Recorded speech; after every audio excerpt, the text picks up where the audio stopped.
राम जय जय राम जय जय राम श्री राम जय राम जय जय राम श्री राम जय राम जय जय राम श्री राम जय राम जय जय जय राम श्री राम जय राम जय जय श्री राम जय राम जय जय राम श्री राम जय राम जय जय राम। उद्या अयोध्ये येथे होणाऱ्या श्रीराम मंदिराचं लोकार्पण आणि श्रीराम मंदिराच्या मूर्तीची प्राण प्रतिष्ठा होत आहे आणि संपूर्ण भारतामध्ये आणि जगामध्ये खऱ्या अर्थानं श्रीरामाच्या ह्या आगमनाची एक मोठ्या प्रमाणामध्ये हा उत्सव साजरा होत आहे। आणि अशा वेळेला आज सांगलीमध्ये आम्ही उद्याच्या अयोध्येच्या मूर्तीच्या प्राण प्रतिष्ठेच्या पूर्वसंध्येला या ठिकाणी सांगली शहरातून शोभायात्रा काढण्यात आली।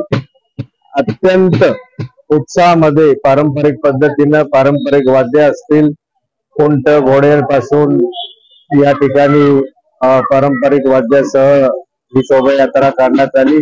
खास अयोध्येहून विधिवत पूजेने आणलेली श्रीरामाची मूर्ती आणि या मूर्तीचं या सांगली शहरातून पालखीतून शोभायात्रा काढण्यात आली। रथामध्ये साक्षात राम, लक्ष्मण, सीता आणि हनुमान यांचं प्रतिकात्मक रूप असणारी त्या ठिकाणी आम्ही मोलत ठेवलेली होती।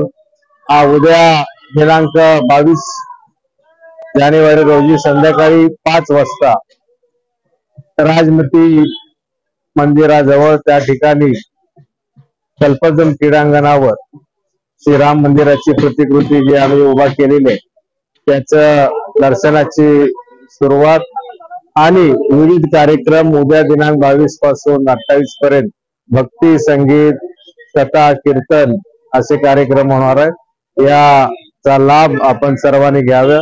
प्रत्येक सांगलीकरांना आज आणि उद्या किंवा येत्या काही दिवसामध्ये अयोध्येला जाणं शक्य नाहीये, तरी सुद्धा आम्ही निश्चितपणाने खात्री देतो की आपल्याला या मंदिराच्या दर्शनामधून अयोध्येमध्ये जाऊन दर्शनाचा भास होईल। त्यामुळे आपण यावं हीच विनंती। धन्यवाद। निघाली होती सांगलीमध्ये जे गवळी गल्लीमध्ये जे जुनं राम मंदिर आहे, ज्याला राम टेकडी म्हणतात, तेथून ते या सांगलीच्या जुन्या राम मंदिरापर्यंत ही शोभायात्रा संपूर्ण शहरामध्ये फिरत या ठिकाणी आज आम्ही आलो। जे श्रीरामाच्या मूर्तीचे आणि इथल्या रामाच्या सर्व मूर्तींची नजर भेट करून या ठिकाणी आम्ही सांगतो।